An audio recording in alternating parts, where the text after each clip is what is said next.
So we have been having all kinds of challenges with FedEx for the last several months, with them leaving packages more than 100 feet from my front door. I have a couple of packages en route from CGC, and I'm not taking any chances. So this is what I've done. Put this big box out here that basically gives FedEx some specific guidance on how to access the property. There's some additional details on the sticky note. My hope is that this setup right here, this atrocious thing in the front of my house will allow packages to go from here to way up there where the front door actually is. Fingers crossed. I believe in you, FedEx.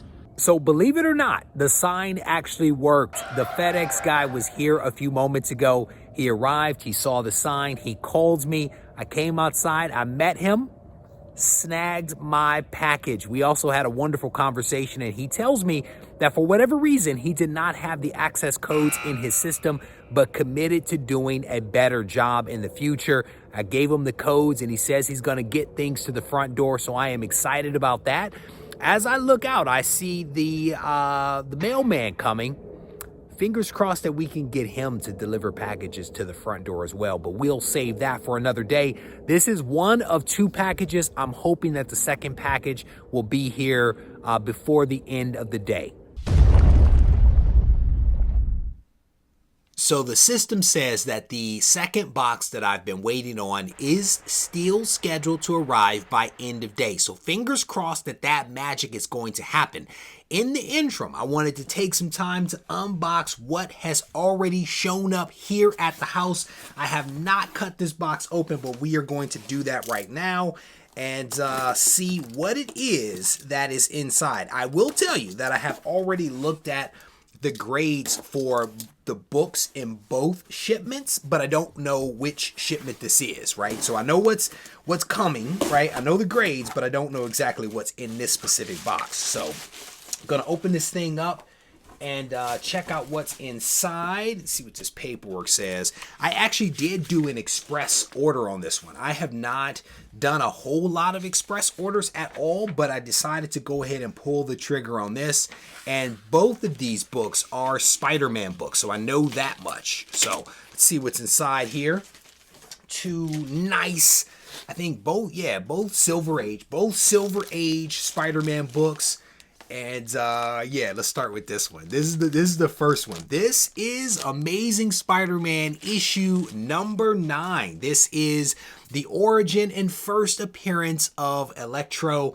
I sent this one in. It doesn't seem like that long ago, to be honest with you, but it has come back, and we have a 4.0 grade with off-white to white pages. And if I remember the notes correctly, they indicated that there were multiple subscription creases on this book.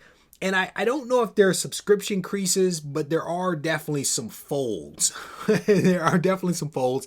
I had CGC clean and press this one for me, and you can see that they definitely improved the appearance of those folds, but they are still very much there. There is also some staining that I'm guessing that they were unable to get out, but generally I will tell you the appearance of the book actually looks better than when I sent it in. Definitely did some good work to remove some of the stains that were here. I bought this book raw from a dealer in the San Francisco Bay Area several years ago, and just now got around to sending it in. So definitely a really cool book that will stay in the collection long term. Definitely a cool one. The next one, I laugh at this one whenever I see it. This is like the thick Spider-Man. That's how I refer to this one. This is Amazing Spider-Man issue number 15. This one came back at a higher grade. This one is a 6.0 with off-white pages, and again had CGC clean and press this one. It's a thick Spider-Man because, you know, down here he looks a little compact, a little squat and compact down there. Some thick hamstrings going on, but this one has a really cool date stamp right in the middle of it. That's one thing that I've actually really liked about this book. 512 is what is marked there. This one is the first appearance of Kraven the Hunter, second appearance of the Chameleon, and also the first mention of Mary Jane Watson. This book, they did a good job cleaning this one. This one was definitely a dirty book. They did a good job cleaning it up. Its backside looks pretty darn good. That's a pretty nice backside. You guys can see that right there. Definitely some cool books that, again, will stay in the collection long term. I cannot wait to have a lot of these low number Spider-Man books actually graded so I can display them all on the wall. I have all of the Spider-Man books from issue number 1 all the way up to the present day, but a lot of them are still raw. So I'm little by little sending some of them in to be graded so that at some point I'm going to be able to display them behind me. Again, fingers crossed that the second box actually shows up. There was some good stuff in that box as well, so I'm hoping that I'll be back a little bit later to show you guys what's inside of that one. So it is now 7:10 and my package from FedEx still has not arrived. I just checked the status and it basically says that they have pushed back delivery until Monday. So the odyssey that is Federal Express continues until next week. Thankfully, my buddy Urban Legend actually sent over a couple of things for me as part of our secret Gibbon exchange that is part of Patreon that we do.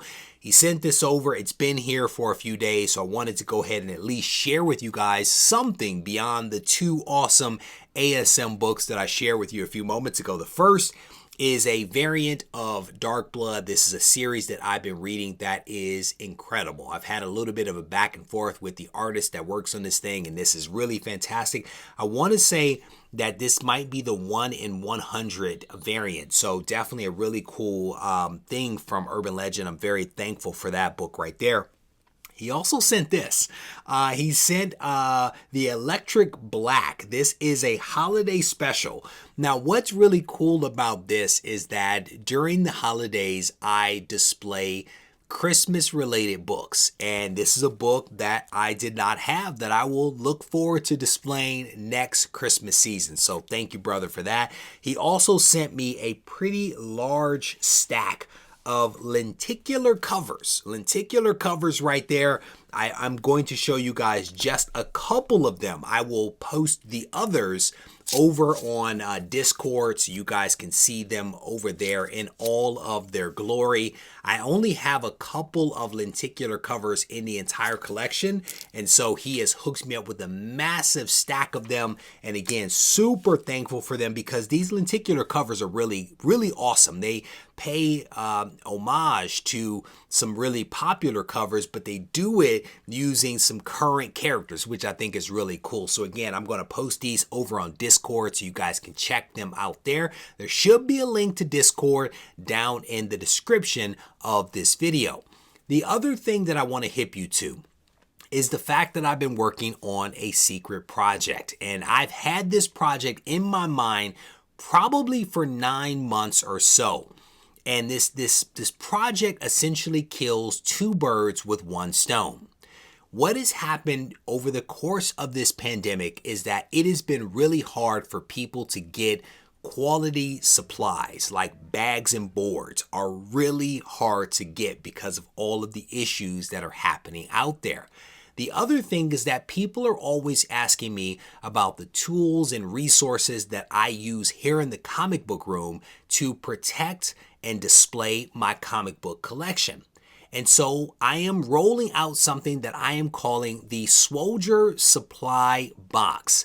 And this is essentially a box that is comprised of supplies that the average collector can use to protect his or her collection, to enhance that collection, and also to display it. If you head over to regiecollects.com right now, you can actually find a page that is dedicated to the Swoldier Supply Box, and it will list for you all of the things that are contained in this box. At the present, I have 50 copies of this box that I'm going to be releasing very soon, so I encourage you, if you're interested, to stay tuned to the channel to find out all of the details. With that said, I am going to wrap this video up. I want to thank you guys for taking the time to watch. I hope that you enjoyed it, despite the fact that the second box never showed up. But rest assured that when it does, there will be a video that comes out in which I unbox the cool stuff that is there within. If you need to reach out to me, feel free to do so on Instagram at Regie Collects. Take care.